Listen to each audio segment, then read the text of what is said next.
रोहित शर्मा, मैं आपकी तरफ आना चाहती हूँ। मकबूजा कश्मीर में जिस तरह एक छोटे बच्चे को बख्तरबंद गाड़ी में डाल कर ले जाया गया और उसके नाना को उसके सामने मार दिया गया, अब आप उस बच्चे को, उस नाना को भी दहशतगर्द कहेंगे? ये आपके ही चैनल पे कई बार बोला जा चुका है कि इंडिया पैलेट गन यूज करता है कश्मीरियों के खिलाफ। ये इंडिया अगर पैलेट गन यूज कर रहा है तो ये मर्डर किसने किया? राइट। इससे पहले इसके नाना को जो है पहले टेररिस्ट से वार्निंग मिली है कि आपको मार दिया जाएगा। अब किसी ने आके मार दिया और उस बच्चे को सिक्योरिटी फोर्सेस ने बचाया। राइट।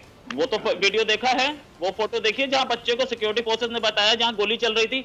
ये आपको भी दिख रहा है कि जहां गोली चल रही है एक सिक्योरिटी फोर्सेस का आदमी उस बच्चे को लेकर छुपा हुआ है कहीं पे एक कोने में, ताकि बच्चे को गोली ना लग जाए। एक मिनट, आपका कहने का मतलब ये कि भारत इसमें मुलव्वस नहीं है, आप ये कहना चाह रहे हैं? We are talking about a serious issue. Let's not disturb each other.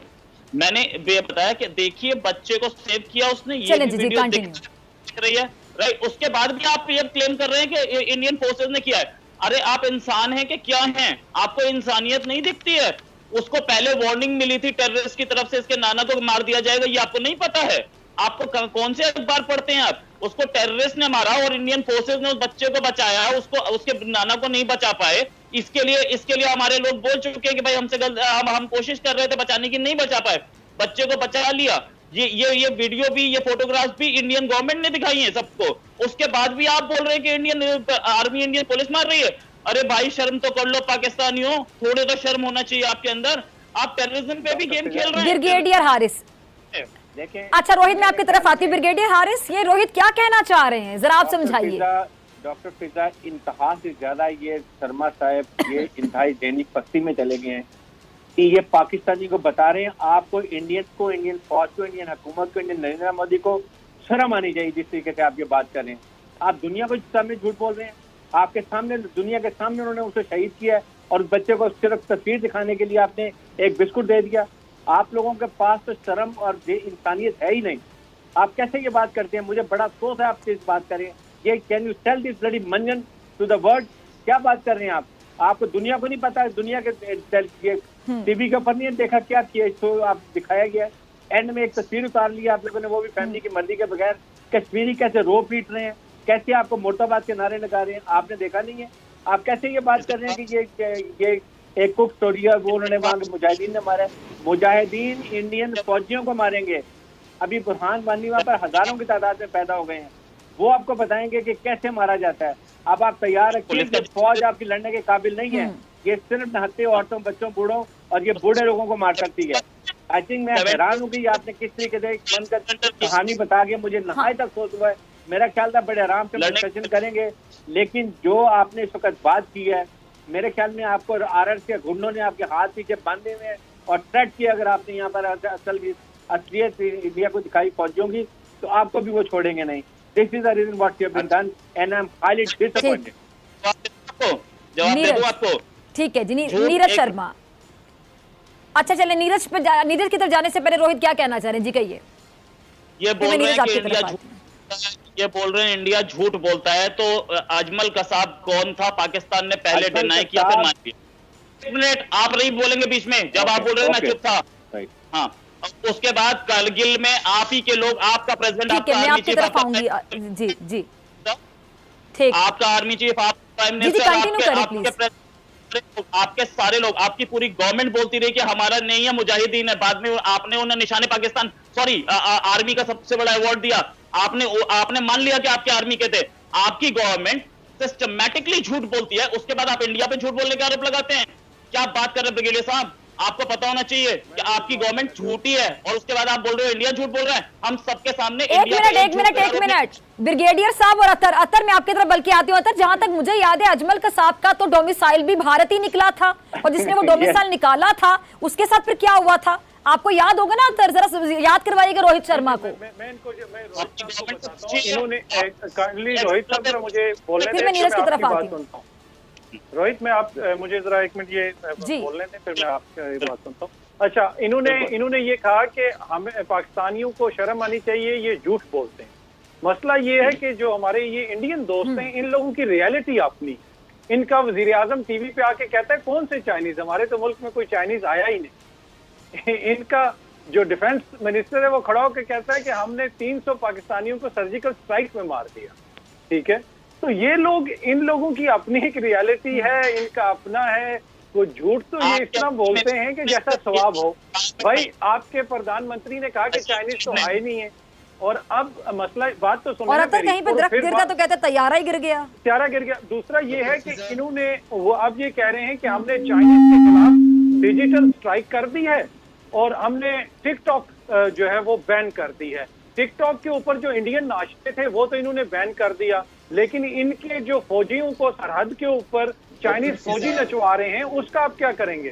ठीक है, तो ये तो झूठ बोलते रहेंगे, इनको शर्म भी नहीं आती है। तो इनको बस ये कहें जी बोलें आपने जो बोलना है, दुनिया देख रही है, कैमरे की आंख ने देखा, पूरी दुनिया ने देखा, और आज पूरी दुनिया आप लोगों के बारे में क्या कह रही है। आप थोड़ी सी शर्म करें और उसके ऊपर गौर करें।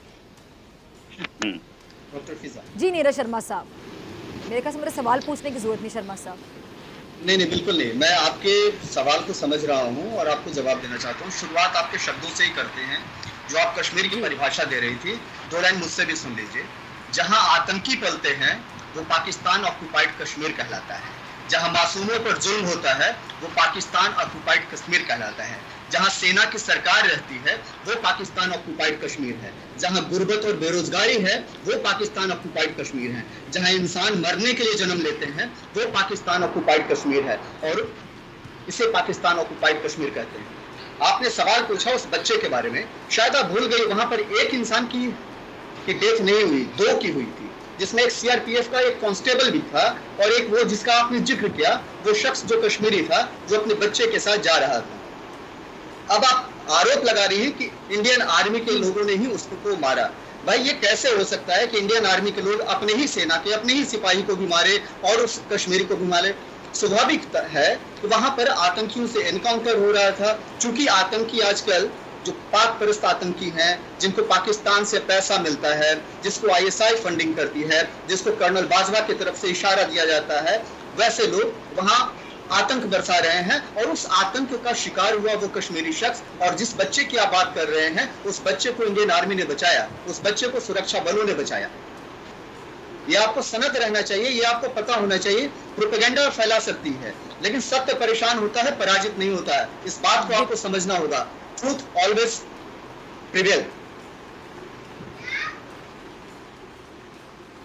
अच्छा, ब्रिगेडियर हारिस आपकी तरफ आऊंगी। ये कह रहे हैं जी, हम इल्जाम लगा रहे हैं कि जी इंडिया जुल्म नहीं कर रहा, भारतीय फौज जुल्म नहीं कर रही कश्मीरियों पर, और जो अपने एक मंतक पेश कर रहे हैं, इनका जो पॉइंट ऑफ व्यू आपने सुन लिया, ये उल्टा हम पे इल्जामात लगा रहे हैं कि हम वहाँ के लोगों को फंडिंग कर रहे हैं और ये कर रहे हैं, वो कर रहे हैं। जरा जवाब दीजिएगा अपने अंदाज में, जरा फौजी अंदाज में जवाब दीजिए। ये बताएं कि बुरहान वानी के बाद जो ये जुल्म बर्बरियत उन्होंने वहाँ पर किया और 1 साल से वहाँ लॉकडाउन किया हुआ है, इसके बाद वहाँ पर हजारों की तादाद में जो बुरहान वानी पैदा हुए हैं वो पाकिस्तान ने पैदा किए। उसके बाद ये अभी 5-6 दिन पहले 6-7 साल के बच्चे को उन्होंने शहीद किया है। 1 महीने में इन्होंने 40 कश्मीरी लोगों को शहीद किया है, बच्चों को वहाँ पर किया है। उसके बाद तो फिर बुरहान वानी तो पैदा होंगे ना, तबाह कर दिए हैं इन्होंने, सारे को तबाह कर दिए हैं। अगर आप आतंकिस्तान नहीं है तो एफएटीएफ ने आपको ग्रे लिस्ट में क्यों रखा है? अगर आपने आतंकियों को नहीं मारा है तो एफएटीएफ ने आपको ग्रे लिस्ट में क्यों रखा है? आज तक प्रॉब्लम है, जितने यहाँ पर वो कश्मीरी खुशहाल हैं, जो भूमि वतन पाकिस्तानी है, जाए ना उधर नरेंद्र मोदी को बोले 4 अखंड भारत का टोल है। अजीत शाह, उसके अमित शाह, अजीत डोभाल, राजनाथ सिंह और नरेंद्र मोदी को बोले जाके एक कश्मीर में जलसा करें, ऑक्युपाइड कश्मीर में, और फिर देखें इनको कितने वहाँ पे जूते पड़ते हैं और वो इनको क्या जूतों के हार पहनाते हैं। पाकिस्तान के प्राइम मिनिस्टर को बोले अगर वो कश्मीर में आपके इनकम यहाँ करें, देखें कैसे लोग इनको हार डालेंगे। पाकिस्तान में तो प्रॉब्लम है ही नहीं। सबसे बड़ी बात यह है कि पाकिस्तान को ना असला देने की जरूरत है, ना वेपन देने की जरूरत है। अब कश्मीर में बुरहान वानी बहुत पैदा हो गए हैं। अब आपकी फौज अनट्रेंड, आपकी फौज तो सिर्फ हाथों को मार सकती है। कश्मीर आपने क्या किया है वहां लद्दाख के ऊपर, कितनी आपको कुट लगी है, और दुनिया के सामने आप छुपते फिरते हैं। प्राइम मिनिस्टर आगे कहता है कि मैं तो बड़ा शांति चाहता हूँ, भूटान आपसे नाराज है, उसके बाद नेपाल आपसे नाराज है। चाइनीज जी, आपके जी। नाराज हैं, पाकिस्तान के साथ जी, क्या कहना चाह रहे हैं? जी। बांग्लादेश भी आपके खिलाफ हो गया। ठीक है। मेरे ख्याल ब्रिगेडियर में साहब, आप ब्रिगेडियर साहब, मुझे आपकी सुन बातों लीजिए। का जवाब लेना, आपने बड़ा खुल के बात की थी ब्रिगेडियर साहब, मुझे आपकी जरा बातों का जवाब लेने दे भारतीय पैनलिस्ट से। जी जी शर्मा साहब कुछ कहना चाह रहे हैं। ब्रिगेडियर साहब, मैं समझता हूँ आपकी मजबूरी को, आपकी परेशानी को, चूंकि रावलपिंडी से आपको पैसा मिलता है और पेमेंट मिलेगा नहीं तो आपका जीवन चलेगा नहीं। तो ये मैं समझता हूँ कि आप क्यों ऐसी बात कह रहे हैं, ये कोई नया नहीं है। रही बात बुरहान वानी के बारे में आप जो जिक्र कर रहे हैं, ऐसे कितने बुरहान वानी, आतंकी कोई भी हो वो इस देश में बख्शा नहीं जाएगा। क्या कराची स्टॉक एक्सचेंज में जिसने आपके यहाँ अटैक किया वो भी बुरहान वानी था? आप मुझे बताएंगे आपके अनुसार बुरहान वानी कौन है? आपके अनुसार आतंकियों की परिभाषा क्या है? आतंकिस्तान कहीं, आतंकी कोई भी हो आतंकी है, उसका कोई मजहब नहीं होता है। आप हमेशा शुरुआत से ही इस देश में 1947 की आजादी के बाद से आपने केवल और केवल प्रोपेगेंडा, झूठ और गलत काम को बढ़ावा दिया है। आप कोशिश करते रहे कि कश्मीर आपका हो जाए, लेकिन आज तक भारतीय सेना ने आपको अंगूठा दिखाया है और हर बार आपको करारी हार का सामना करना पड़ा है।